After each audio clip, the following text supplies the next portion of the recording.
ये चरित्र कहता है।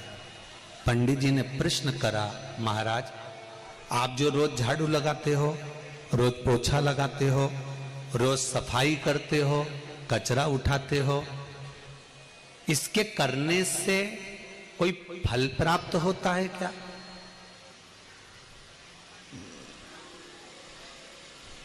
इसके करने से कोई इच्छा की पूर्ति होती है क्या? इसके करने से कुछ हमें मिलता है क्या?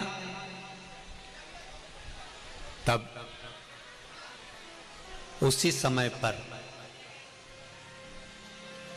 राजा जयध्वज ने कहा, ब्राह्मण देवता, इस झाड़ू को लगाने से, इस पोछे को लगाने से, इस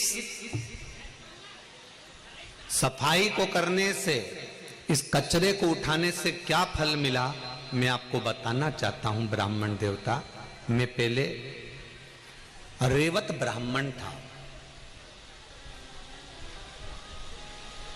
ब्राह्मणों में भी एक ब्राह्मण ऐसा होता है जिस ब्राह्मण को पूजन का अधिकार, कहीं कर्मकांड करने का अधिकार, यज्ञ कराने का अधिकार, पूजन करने का अधिकार, अनुष्ठान करने का अधिकार नहीं होता है।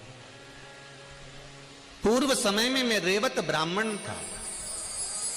पंडित जी, मैं रेवत ब्राह्मण, पर मैंने यज्ञ भी करा, मैंने अनुष्ठान भी करा, मैंने जजमानों के घर पर जाकर भोजन ग्रहण भी करा, मैंने खूब अपने दम पर, अपने बल पर मैंने खूब यज्ञ अनुष्ठान करे। अगर कोई मेरे पर उंगली उठाता था, मैं उस पर भी अपशब्द कहता था। पूर्व समय में मैं रेवत ब्राह्मण था। मैं यज्ञ करता, कर्मकांड करता, पूजन करता। मुझसे लोग कहते कि तुम यज्ञ मत करो, तुम अनुष्ठान मत करो, क्योंकि तुम रेवत हो, तुम्हें ये करना नहीं चाहिए। तुम्हें तो वानप्रस्थ जीवन जीकर या किसी मंदिर में केवल सेवा चाकरी करना चाहिए। मंदिर का द्वार खोलना, मंदिर में भगवान का पूजन आदि कर लेना, ये तुम्हारा कर्म हो सकता है। भिक्षा मांगकर खा लेना, ये तुम्हारा कर्म हो सकता है। भिक्षाटन करना, ये तुम्हारा कर्म हो सकता है।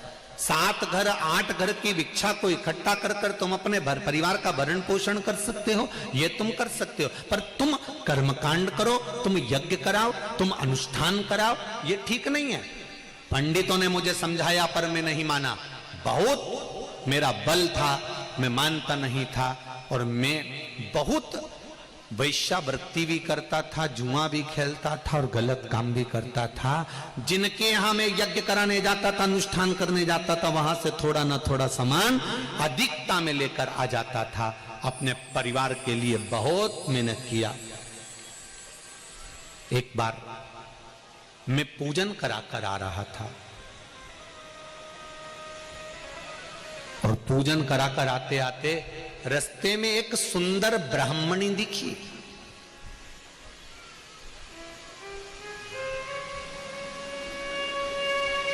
जिसके चेहरे पर बड़ी चमक थी।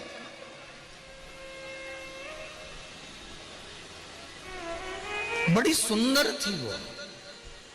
उस ब्राह्मणी को देखा मैंने तो मेरे भीतर काम जाग गया।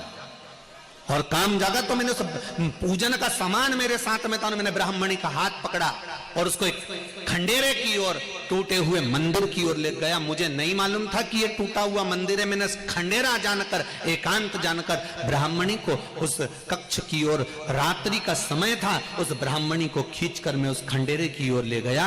उस वीरान खंडेरे में मैं पहुंच गया। मैंने उस ब्राह्मणी को देखा और कामुक्त होकर मैंने अपने वस्त्र को उतारा और बैठने के लिए उस ब्राह्मणी को वहां बिठाने के लिए उस भूमि को मैं साफ करने लगा अपने कपड़ों से। जब मैंने देखा कि अंधेरा बहुत है, पूजन के सामान में थोड़ा सा कपास रखा था, थोड़ा सा घी रखा था, मैंने निकालकर बाती को जला दिया। मंदिर में एक दिया रखा।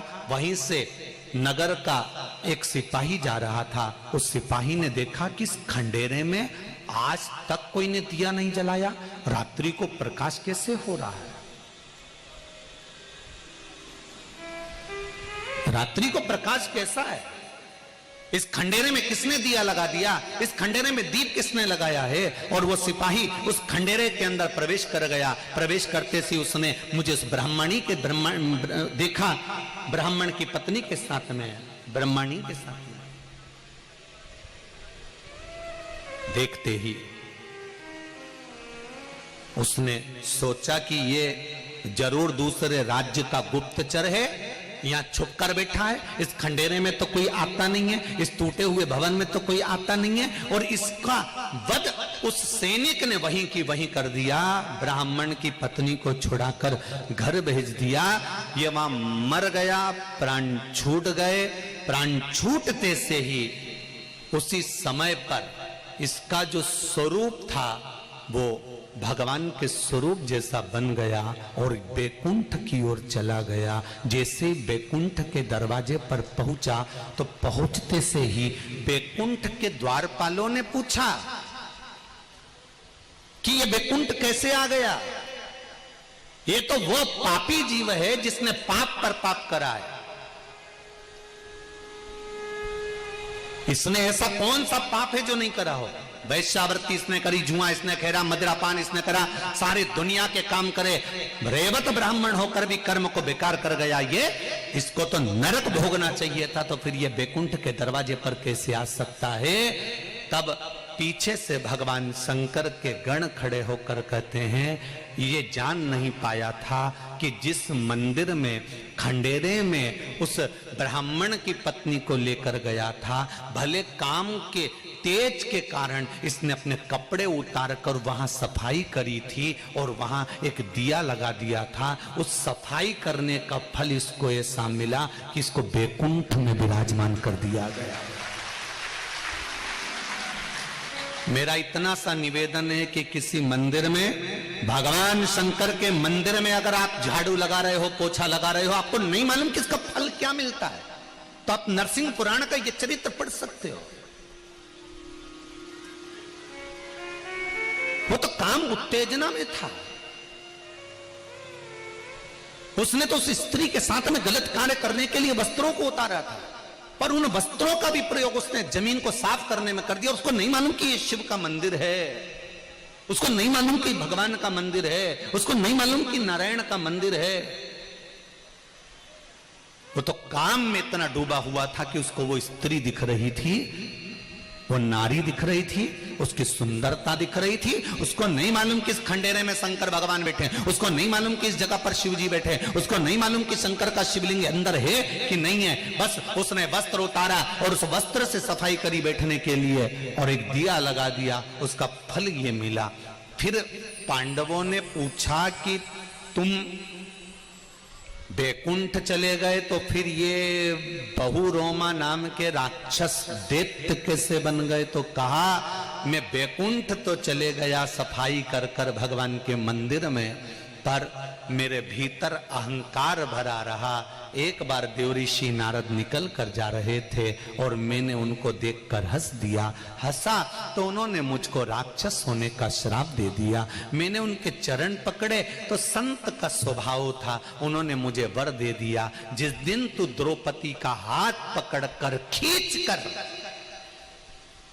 इस नर्मदा रेवा के तट पर लेकर आएगा और द्रौपदी रेवा नर्मदा नदी की रेत को उठाकर तेरे शरीर पर मारेगी, तब तू राक्षस